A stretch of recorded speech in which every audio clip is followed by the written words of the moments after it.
Governor. Hey everybody, I'm going to take this off just because you've been kind enough to stand 10 feet away. Matt, is that up here?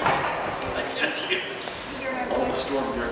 So I don't have the numbers in front of me, but you heard me, over 2,000 cases, over 1,000 in the hospital. Spot positivity is a little bit better today. These are from tests that were taken on Monday. So there is, I haven't said this in a while, the Saturday, Sunday, Monday, because of batching and other weekday versus weekend, you get a little bit of a distorted picture sometimes, but these are big numbers. There's no question about that. Over 1,000 again, second day in a row in the hospital.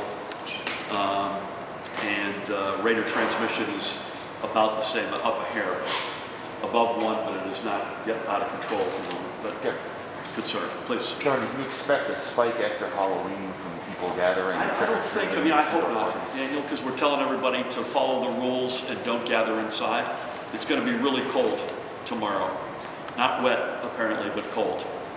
So I hope not. I'm more worried, I hope everyone plays by the rules for Halloween, but I'm more worried, frankly, about Thanksgiving. You were asked about a curfew this morning on CNN. Yes. What are the chances, let me put it that way, of a stay-at-home order again, or fast business? I mean, everything's on the table, but I hope the chances of that are still low. Essex County is, I should have said this, Essex County is the top county today. The top 5 are the ones you heard me talking about March, April, and May. It's literally back to that. In Middlesex, I think it's 6, so it's that literally Bergen, Hudson, it's Essex, Bergen, Hudson, Passaic, Union, Middlesex. So I hope the answer is low probability to that, but everything's got to be on the table. And as I've said many times, we're not alone in this, right? The whole country's going through this journey right now. Yesterday was the #1 day, I believe, of cases since this began. Related to that, Woodbridge's school superintendent sent out a video to parents saying if this gets really out of hand, he could see a statewide shutdown of schools. Obviously, he's not you. Yep. Did you see a statewide shutdown of schools again? I hope not. I wasn't aware of that video. I hope not. I mean, I mentioned this yesterday, we've got, as we expected, that there's a fairly significant migration from all remote to hybrid, which we had expected, and we like. The rate of transmissions inside of schools has still stayed well within any expectation. We take each one of them deadly seriously, but they're well within any expectation. So I hope not. Governor, the organization COVID Exit Strategy has rated the viral spread in New Jersey as uncontrollable. Do you agree with that assessment? I didn't see that. I hope they're wrong. I don't think it's uncontrollable. That feels to me like Mark Meadows on Sunday throwing his hands up. I don't view it that way. I believe strongly that if we wear these, we stay as far away as you and I are right now. We are, as you saw, we wanted to be outside only because of miserable weather. Do we go inside today? I think if we do the basic stuff, we'll be able to still crack the back of this, but my level of concern is high. There's just no question about it, but I would not say uncontrollable. On Wednesday, please, I'll come right back to you. Governor, on a separate note, the DOJ is now involved in investigating nursing homes, VA nursing homes in New Jersey. Your position on that, could you clarify? Yeah, one of our colleagues, I forget who put this quote out, Christine, one of my colleagues made a statement, and I'll stick to that. A week before elections, I mean, come on. I won't talk any further. We'll comply with the request for information and all that. But I would just say this: our veterans, we hold in a special place. We have followed CDC guidelines from the get-go, and we will continue to. We've had a loss of life, generally in long-term care, and in at least significant numbers, sadly, in 2 of our veterans' homes. We mourn every single one of those blessed veterans, but beyond that, I've got nothing else to add. Alex? Yeah, on Wednesday, you signed Executive Order 192, mandating face masks in workplaces. That's the one right after 191? Yeah, yes. And before 193. So I just wanted to ask you if that was more of a reflection that more businesses are open for in-person, or is that another step you're taking because these cases are surging? Yeah, it's a good, it's really not, the timing makes it appear as though it's connected with the numbers we're seeing lately. I'll come back to that. It will help against that. But it was really filling the void. Shamefully, the federal government and OSHA have not taken the steps that they overwhelmingly should have to protect workers. to line up what the employer's obligations are on this side and what employees' rights are on this side. And frankly, we said, you know, we're not waiting any longer. I did that with Donald Norcross, who's a member of organized labor himself and has fought like heck for this. It's still, he'll continue to fight, I know, and his colleagues nationally, but we did it because there was a void.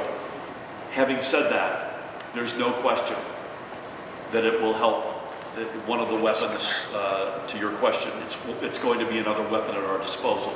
As of next Thursday morning at 6 a.m., there's a whole set of obligations, reasonable ones in my humble opinion, that employers must adhere to, including providing face coverings, breaks to get hands washed, sanitized surfaces. There's a whole litany of things. That will absolutely be another weapon in our fight here. And yesterday I spoke to Leader Bramnick about this, and while he agrees with you that these messages are taken, he repeated his ongoing frustration that the legislature has not been involved in a lot of these decisions you're making. They tabled a bill that would have made you come to the legislature after 30 days to extend your public health emergency. At what point are you going to go to the legislature for any of this? In 8 months? With all due respect to John, we deal with legislators literally all the time. And particularly leadership. Steve Sweeney and I were working on a particular issue this week together in lockstep. We deal with the legislature all the time. And by the way, when we think it is required or it bolsters our case to have a statutory fix, that's our preference. So we do executive orders when we don't have another alternative, or where we want to make a move now and not have to wait for a long process to play out. But we respect the leadership on both sides of the aisle. We communicate with them regularly, and we'll continue to do so. Do you have anything, Nick? Yes.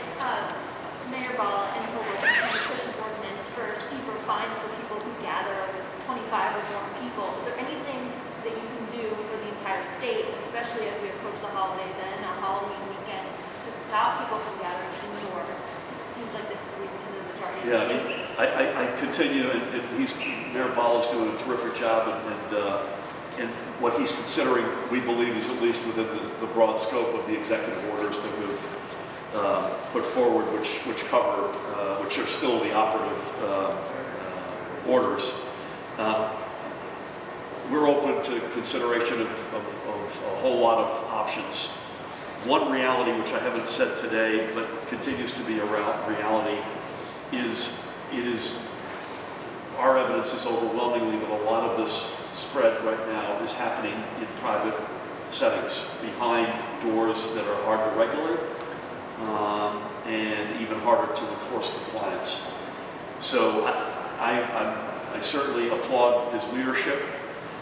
We have been hesitant to put something in place that we then can't go out and prove that we can enforce compliance. If you're in your own home for Thanksgiving dinner, that's a hard place for us to get to.